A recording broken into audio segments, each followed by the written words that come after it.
বন্ধু-বান্ধৱীসকল আশা কৰোঁ সকলো ভালে আছে মোৰ আন এটি ভিডিঅ'লৈ আপোনালোকক পুনৰবাৰ স্বাগতম জনাইছোঁ বন্ধু-বান্ধৱীসকল আপোনালোকৰ ফিন আসামত অৰ্থাৎ আসাম ফাইনেন্সত এমপ্লয়ি লগইন হৈ কিছুমান তথ্য আপোনালোকে এডিট কৰিব বিচাৰিছে বা কাৰেকচন কৰিব বিচাৰিছে কিছুমান কাৰেকচন কৰিব পাৰে আৰু কিছুমান কাৰেকচন কৰিব নোৱাৰে এতিয়া এই ভিডিঅ'টোৰ জৰিয়তে মই আপোনালোকক ফিন আসামত কেনেকৈ এজন এমপ্লয়িৰ কোনখিনি তথ্য আপডেট কৰিব পৰা যায় বা কোনখিনি এডিট কৰিব পৰা যায় নিজেই আৰু কোনখিনি ডিডিঅ'ৰ জৰিয়তে আপোনালোকৰ ৰেসপেক্টিভ ডিপাৰ্টমেন্টৰ ডিডিঅ' সকলে হেখিনি কাৰেকচন কৰিব পাৰে গৰে কোনখিনি ডিডিঅ' কৰিব পাৰিব এই ভিডিঅ'টোৰ জৰিয়তে মই সবিকে কথা আপোনালোকক জনাব বিচাৰিছো ভিডিঅ'টো আৰম্ভ কৰাৰ আগতে আপোনালোকক এটা কথা মই অৱগত কৰাইছো যে অসম স্কুল টেক ইনফো নামৰ এটা মোৰ ইউটিউব চেনেল আছে সেই ইউটিউব চেনেলটোৰ জৰিয়তে মই স্কুল ৰিলেটেড কিছুমান টেকনিক্যাল ইনফৰমেশন আপডেট কৰি থাকো বা কিছুমান নতুন ইনফৰমেশন নটিফিকেশন খিনি মই আপডেট কৰি থাকো উদাহৰণস্বৰূপে শিক্ষা সেতু পৰ্টেলৰ কথা ক'ব পৰা যায় বা ইউডাইস প্লাছৰ আপডেশন বা কাৰেকচনৰ কথা ক'ব পৰা যায় এই ধৰণৰ ইনফৰমেশনবোৰ মই দি থাকো গতিকে আপোনালোকে সেই ইউটিউব চেনেলটো ভিজিট কৰিব তাৰ লিংকটো মই ডেসক্ৰিপচনত দি থোৱা আছে আপুনি তাত গৈ ক্লিক কৰি লিংকটোত গৈ আপোনালোকে সেই ইউটিউব চেনেলটো সাবস্ক্ৰাইব কৰি থৈ দিব আপোনালোকৰ এনে ধৰণৰ বা টেকনিক্যাল ইনফৰমেশন খিনি আপডেশন পাই থাকিবৰ বাবে এতিয়া প্ৰথমতে আসাম ফাইনেন্সত আপোনালোকৰ যিবোৰ তথ্য এডিশন কৰিব লাগে তাৰ কাৰণে প্ৰথমতে আপুনি এমপ্লয়ি লগইন হ'ব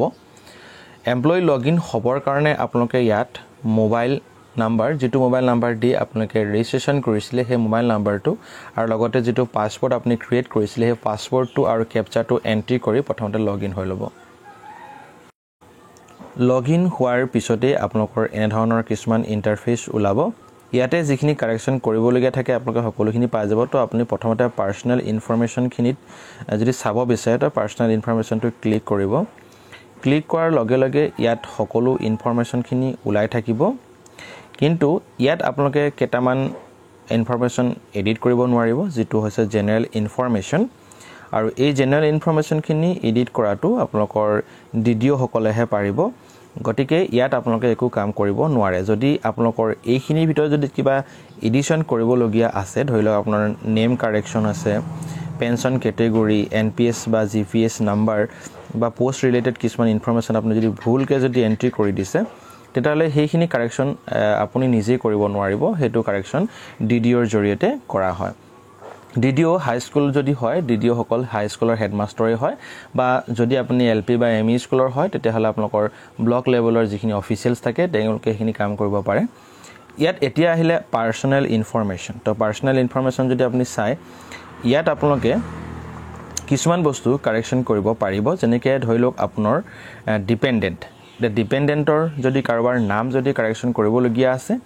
বা ভুলতে কাৰোবাৰ নামটো আপুনি এন্ট্ৰি কৰি পালে তেতিয়াও আপুনি ডিপেন্ডেন্টটো কাৰেকচন কৰিব পাৰিব সো সাপোজ ডিপেন্ডেন্টটো আপুনি কাৰেকচন কৰিবলৈ হলে যদি আপুনি ৰংকে যদি কাৰোবাৰ নামটো যদি এন্ট্ৰি কৰি দিছে তো প্ৰথমতে সেই মানুহজনৰ নামটো আপুনি কি কৰিব তো প্ৰথমতে আপুনি ডিলিট অপচনটোত গৈ ডিলিট কৰি ল'ব যদিহে সেই মানুহজনৰ নামটো কিবা প্ৰকাৰে যদি ভুল আছে তেতিয়া তাৰ পিছত আপুনি অকমান তললে যদি এটা অপচন দেখা পাইছে 3 নম্বৰ এটা অপচন আছে ইয়াতে আপুনি কাবাক যদি আপুনি অন্তৰ্ভুক্ত কৰাব বিচাৰিছে তেতিয়া হলে আপুনি ইয়াত তাৰ নামটো ৰিলেশনশিপটো ডেট অফ বাৰ্থটো আপুনি ইয়াত এন্ট্ৰি কৰি দিব লাগিব আৰু ইয়াত আপোনালোকে এবাৰ অপচনখিনি সেভ কৰিব পাৰে আৰু যদি কেনেবাকে আপুনি গ্ৰীন এটা বটন দেখি পাইছে হেতু যদি